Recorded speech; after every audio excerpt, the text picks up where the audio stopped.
আপনারা যারা এখনো আপনার প্রতিষ্ঠানের প্রতিযোগীদের নাম নিবন্ধন করেননি, আপনারা খুব সহজেই আপনার হাতে থাকা স্মার্টফোনের মাধ্যমে আমাদের ওয়েবসাইটে দেওয়া প্রতিযোগিতার ফর্মটি সঠিকভাবে পূরণ করে আবেদন প্রক্রিয়া সম্পন্ন করতে পারবেন।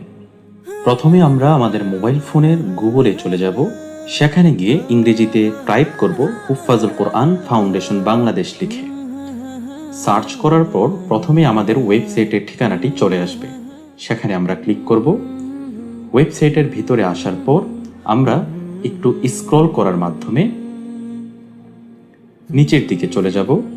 সেখানে আমরা দেখতে পাবো জাতীয় হিফজুল কোরআন প্রতিযোগিতা এবং কার্যক্রম।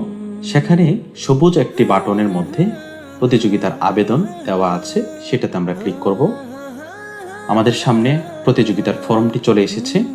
আমরা প্রতিযোগিতার স্থান ও তারিখ নির্বাচন করব। আপনাদের জেলা বিভাগ অনুযায়ী আপনারা আপনাদের বিভাগ এবং জেলাগুলো বসিয়ে নেবেন। আমরা দিচ্ছি ঢাকা বিভাগীয় জোন 1।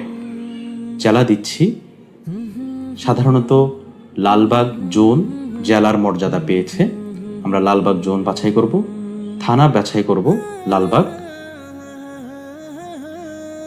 প্রতিযোগিতার তারিখ অনুযায়ী আমাদের ঢাকা বিভাগীয় জোন 1 এর প্রতিযোগিতা অনুষ্ঠিত হবে 7 ডিসেম্বর 2025 তারিখে। আমরা সেই তারিখটি সেখানে দিয়ে দিব।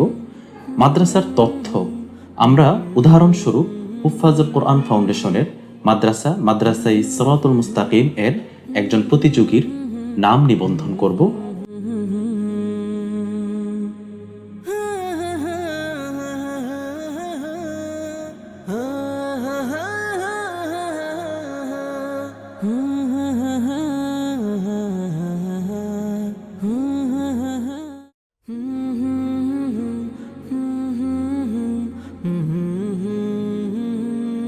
এখন আমরা প্রতিযোগীর সঠিক তথ্যগুলো প্রদান করব। পাসপোর্ট সাইজের একটি ছবি আপলোড করব। আমরা আপলোডে ক্লিক করব, ছবি বাছাই করব, ডান দেব। আমাদের ছবি চলে এসেছে। এবার প্রতিযোগীর নাম দেব আমরা, অবশ্যই বাংলায় দিব। তারপর পিতার নাম দেব আমরা, তারপর প্রতিযোগীর জন্ম তারিখ দিব, তারপর প্রতিযোগীর বিভাগ, এভাবে করে পর্যায়ক্রমে জেলা, থানা, অভিভাবকের ফোন নাম্বার দেওয়ার পর আমরা অংশগ্রহণের গ্রুপ সেখান থেকে নির্ধারণ করব। 5 পারা গ্রুপ, 10 পারা গ্রুপ, 20 পারা, 30 পারা, সিগারুল হুফাজ, এই সকল গ্রুপগুলো থেকে যেই গ্রুপে প্রতিযোগিতার জন্য আমরা আবেদন করব সেটি নির্ধারণ করব। যেমন আমি নির্ধারণ করছি 10 পারা গ্রুপ। সেখানেই পাশে আমাদের একটি বাটন এসেছে 1 থেকে 10। আমরা এখানে ক্লিক করব।